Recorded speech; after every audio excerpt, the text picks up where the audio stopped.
برای بافتن دست ها باید بیایم یه حلقه جادویی ایجاد کنیم و داخل حلقه جادوییمون 6 تا بافت پای کوتاه ایجاد کنیم. 2 و 3 4 و 5 و 6.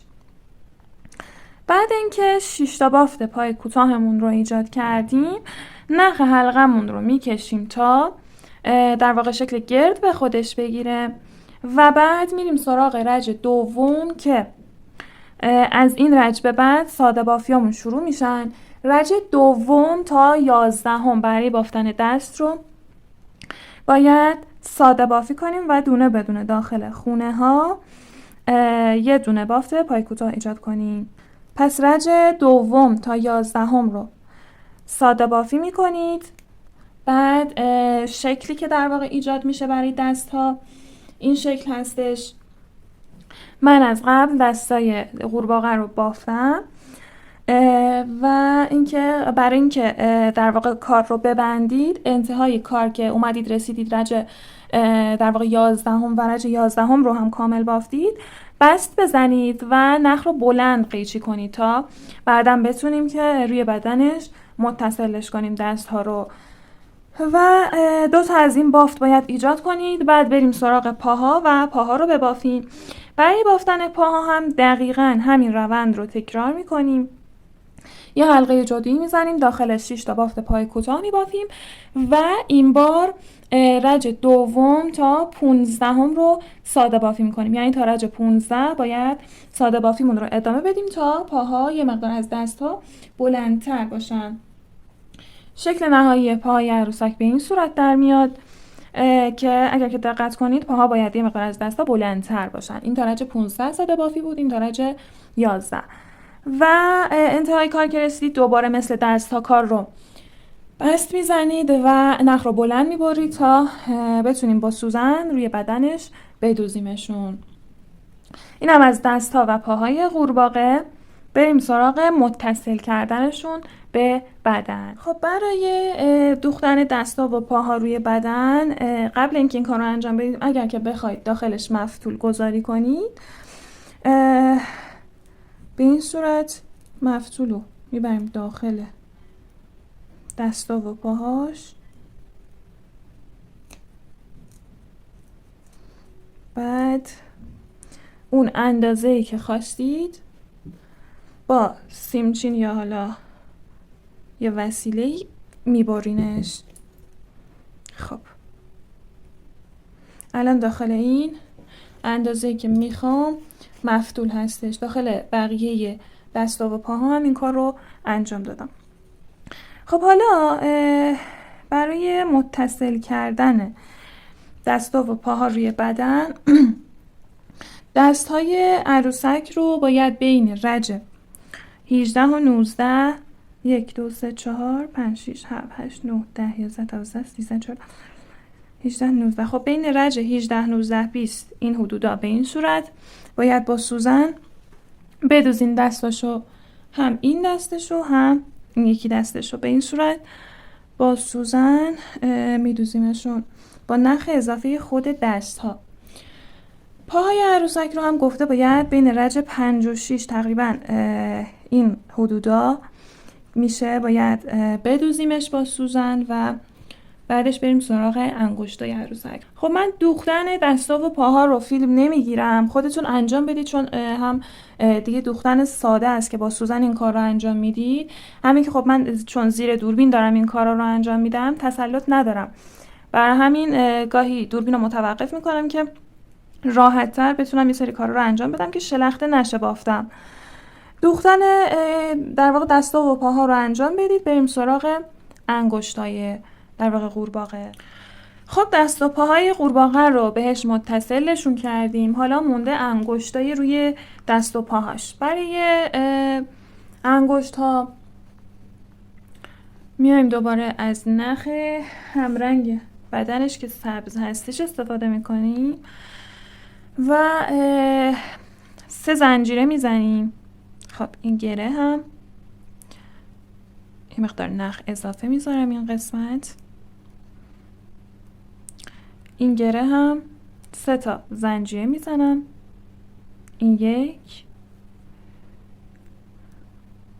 این 2 و 3. حالا داخل اولین زنجیره‌ای که زدم، نه از سمت قلاب، از سمت گره هم، یعنی این زنجیره، قلابم رو میبرم داخلش، یه بست ایجاد میکنم. خب حالا دوباره باید 3 تا زنجیره بزنم، 1 و 2 و 3 و برم داخل اولین زنجیرم یه بست بزنم.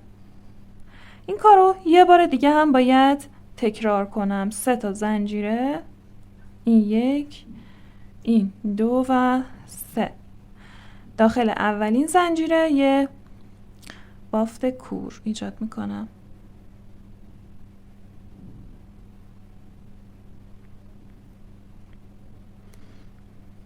خب از اول میریم داخلش، نخ میگیریم و یه در واقع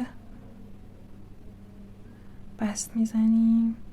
خب من کم نخی که کانوایی که استفاده میکنم ناجوره، بر همین باعث میشه که همش این شکلی بشه. خب حالا این در واقع اینا رو میایم میدوزیمش روی دستا و پاهاش با سوزن، به این صورت میدوزیمشون و به این شکل میشه. پس با سوزن این انگشتا رو به این صورت بدوزین روی دستا و پاهاش، هم روی پاهاش هم روی دستاش باید این کار رو انجام بدین. و بعد بدن قورباغه تقریبا دیگه تموم میشه کارش و بعدش باید بریم سراغ لباسش و کلاهش. و بعد اینکه لباسش رو بافتیم دیگه کامل کار قورباغه‌مون تموم میشه. پس اینا رو بدوزیم بریم سراغ لباسای قورباغه. شکل نهایی بدن قورباغه به این صورت در اومد. حالا من میخوام لباسش رو شروع به بافتن کنم. برای لباس قورباغه ما 2 رنگ کانوا نیاز داریم که حالا من از رنگ نسکافه‌ای و قهوه‌ای سوخته استفاده میکنم دیگه. لباسش طوری هستش که 2 رنگ در واقع یه رنگ روشن براش مورد نیازمون هستش، یه رنگ تیره. حالا من رنگ روشن رو این در نظر گرفتم، رنگ تیره رو این. شما میتونید به جای رنگ نسکافه‌ای سفیدم استفاده کنید یا هر رنگ دیگه که خودتون دلتون بخواد که لباسشون رنگی باشه از اون رنگ استفاده کنید. خب حالا میخوام از یقه لباس شروع به بافتن کنم که از رنگ روشنم باید استفاده کنم. یه گره میزنم و 4 تا زنجیره میبافم، 1 و 2 و 3 و 4. از زنجیره دوم از سمت قلابم شروع به بافتن میکنم و 3 تا پای کوتاه میبافم. این اولی، این دومی و اینم سومین پای کوتاهم. حالا یه در واقع زنجیره باید بزنم، بافتم رو برگردونم و این 3 تا پای کوتاهی که دارم رو ساده بافی کنم. این یه پای کوتاه، این 2 تا پای کوتاه و این هم سومین پای کوتاه هم. بچه‌ها دقت داشته باشید که حالا ما میخوایم که رج دوم و تا 42 رو ساده بافی کنیم. اینی که الان بافتم رج دوم بود، حالا ساده بافیمون رو به همین ترتیب ادامه میدیم تا رج 42. فقط دقت داشته باشید که اگر که یادتون باشه وقتی داشتیم این قسمت قورباغه رو میبافتیم به صورت برگشتی بودش، یعنی یه زنجیره میزدیم برمیگشتیم رج بعدی رو شروع میکردیم. حالا در واقع اینم دقیقا مثل اون هستش. هر رجی رو که میخوایم شروع کنیم اولش یه زنجیره میزنیم، بافتمون رو برمیگردونیم و رج بعدی رو شروع میکنیم. الان یه زنجیره زدم برگشتم، رج سوم رو میخوام شروع کنم که خونه اولم اینجا هستش. یه پای کوتاه میزنم، این 2 تا پای کوتاه و این هم سومین و آخرین پای کوتاه هم توی این رج. دوباره باید یه زنجیره بزنم، بافتم رو برگردونم و رج بعدی رو شروع کنم. پس تا رج 42 دونه بدونه بشمارید. 42 تا رج به این صورت این باید اینجوری در واقع بلند بشه که یقه قورباغه‌مون هستش و میفته این قسمت گردنش. خب تارج 42 ساده بافی کنید. توی هر رج 3 تا پای کوتاه داریم و انتهای هر رج یه زنجیره بزنید و برگردونید رج بعدی رو شروع کنید. این رو تا رج 42 ادامه بدید و بیایید ادامه بافت رو با هم داشته باشیم. بعد اینکه تارج 42 ساده بافیمون رو انجام دادیم و بافتمون به این شکل در اومد، 2 تا لبه بافت رو میذاریم روی هم و به هم دیگه متصلشون میکنیم. اول یه بست ایجاد میکنم به این صورت، بعد میام دونه بدونه داخل خونه ها قلابم رو میبرم و پای کوتاه میزنم. حالا اگر که پای کوتاه نزدم با بست هم میتونید این کار رو کنید، فرقی نمیکنه. خب دونه بدونه به این صورت بست میزنم. قلابم رو میبرم تو خونه لبه اول، بعد قلابم رو میبرم خونه لبه دوم، نخ میگیرم و بست میزنم.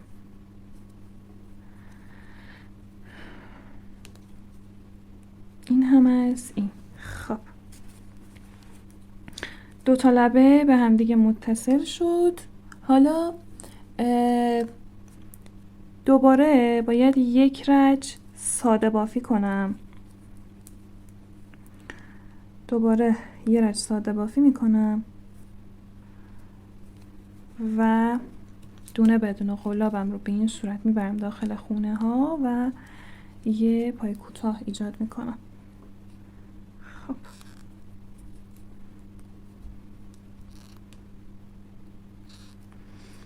2 تا پای کوتاه زدم. تا انتها این کار رو انجام بدید بچه. انتهای کار باید 42 تا پای کوتاه زده باشید. پس دورها دور این رو ساده بافی انجام بدید تا دوباره بیایید برسید اینجا و کلاً 42 تا پای کوتاه باید داشته باشید. بعد این کار رو انجام بدید، بریم رج بعد رو با هم دیگه داشته باشیم. خب 42 تا بافت پای کوتاه رو ایجاد کردم. حالا میریم سراغ رج دوم. باید که 9 تا پای کوتاه ببافیم. اول کار این 1، این 2، 3 و 4 و 5 و 6 و 7 و 8 و 9. حالا باید 7 تا زنجیره ایجاد کنیم. این 1، 2، 3، 4، 5، 6 و 7. 3 تا خونه رد میکنیم. این 1، این 2، این 3. میریم داخل چهارمین خونه و شروع میکنیم به پای کوتاه زدن و 18 تا پای کوتاه میبافیم. این اولیش بود، دومی، سومی، چهارمی، 5 و 6 و 7 و 8 و 9. این 10، 11، 12 و 13 و 14 و 15 و 16، 17 و 18. حالا دوباره 7 زنجیره میزنیم. این 1، این 2، 3 و خب این 18مین پای کوتاه بود.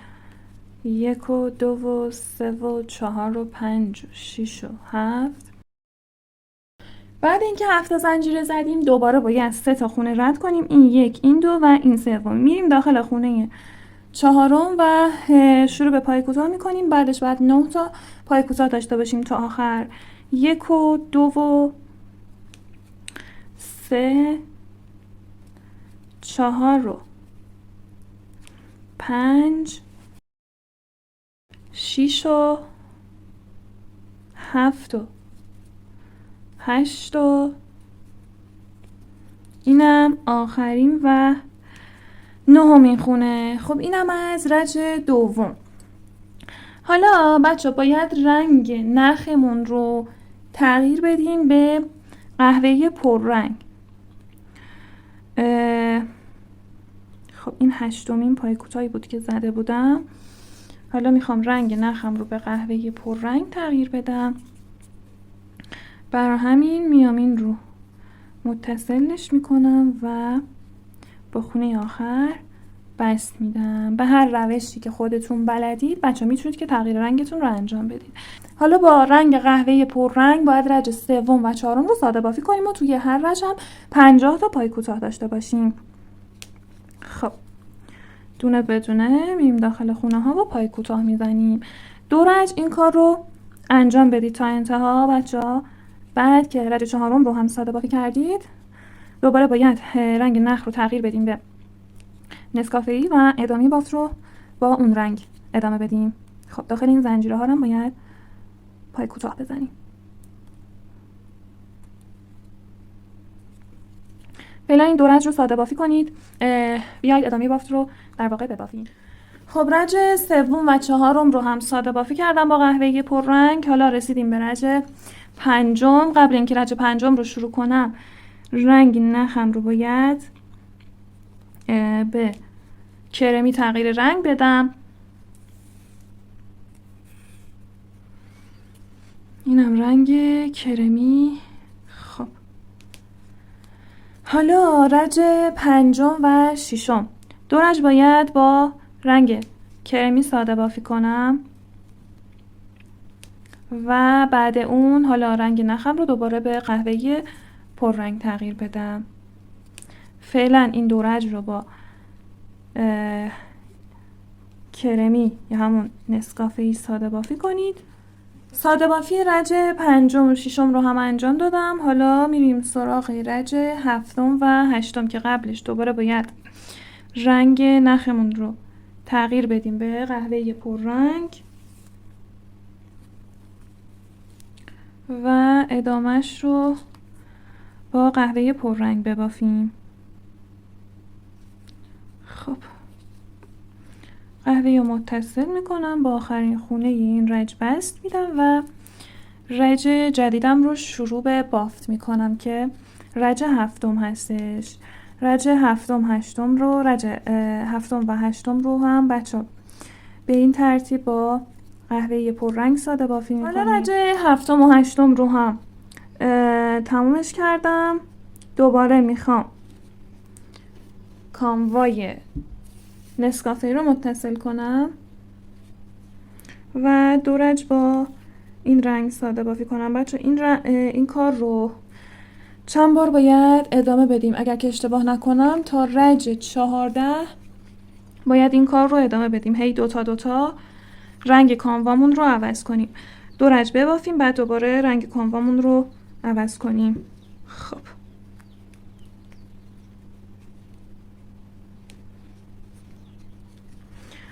حالا باز دوباره دو رج با این رنگ ساده بافی میکنیم.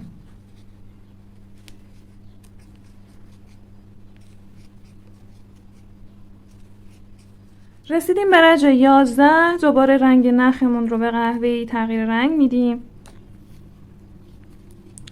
و ادامه ساده بافیمون رو با قهوه پررنگ انجام میدیم. خب رج 11 و 12 رو با قهوه تیره ساده بافی میکنیم.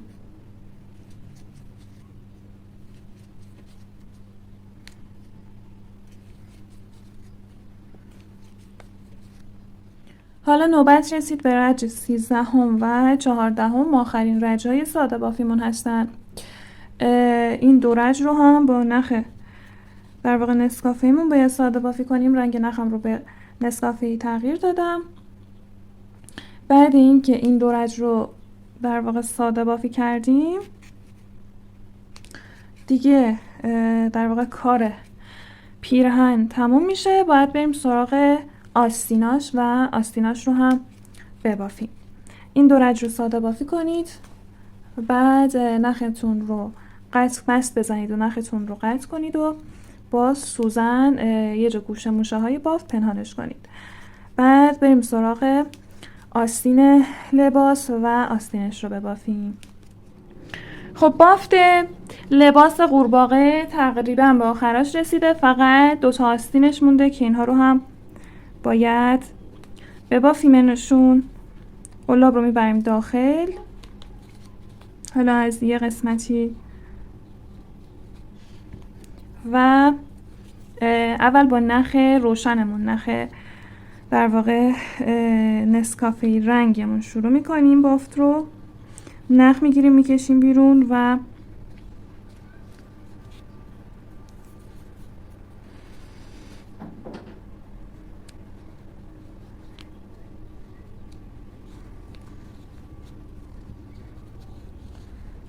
خب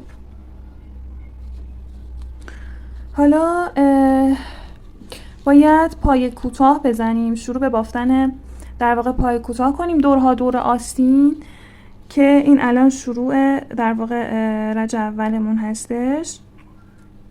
باید دورها دور آستین پای کوتاه بزنیم و کلاً 12 تا پای کوتاه داشته باشیم. خب این اولین پای کوتاه، دومین پای کوتاه، سومین پای کوتاه، چهارمین پای کوتاه، پنجمین پای کوتاه،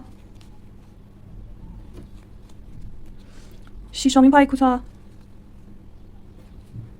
هفتمین پای کوتاه،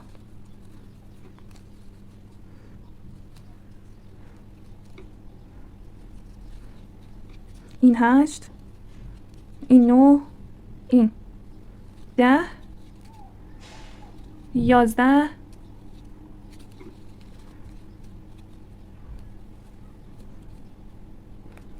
و 12مین پای کوتاهمون. گفتم کلا باید 12 تا پای کوتاه داشته باشیم اینجا.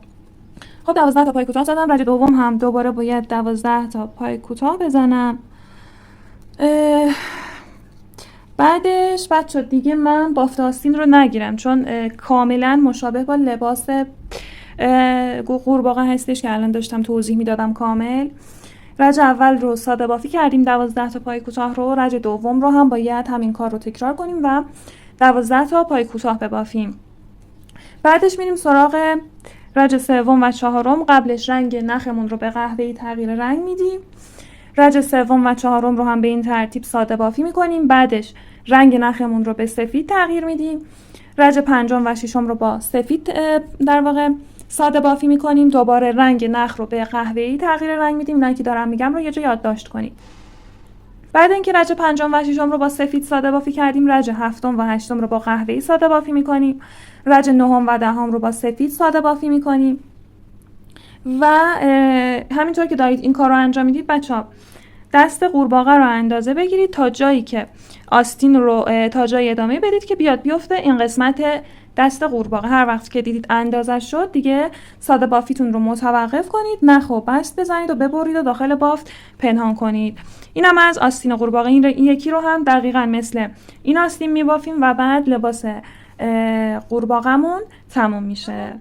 دوستان قورباغه‌مون نهایتاً اینجوری شد.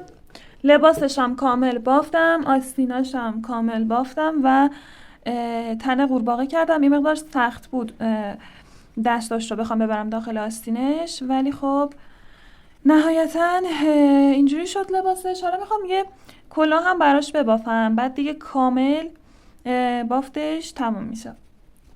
برای بافتن کلاهش من از این رنگ استفاده میکنم چون با لباسش همخونی داشته باشه. شما اگر که بخواید میتونید از یه رنگ دیگر استفاده کنید. میایم یه حلقه جادویی ایجاد میکنیم. این از حلقه جادوییمون. داخل حلقه جادوییمون 6 تا پای کوتاه میزنیم. این 1، این 2،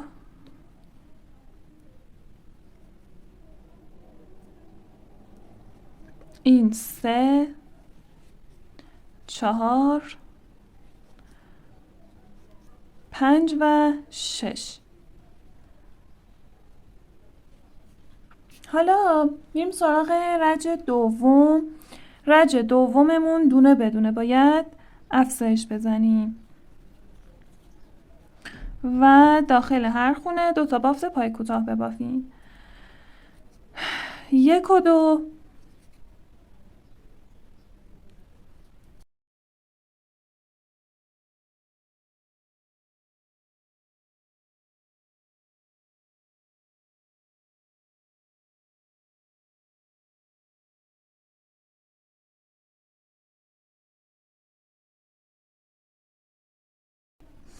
حالا میریم سراغ رج سوم. رج سوممون ساده بافی هستش. همین 12 تا بافت پای کوتاهی که داریم رو ساده بافی میکنیم.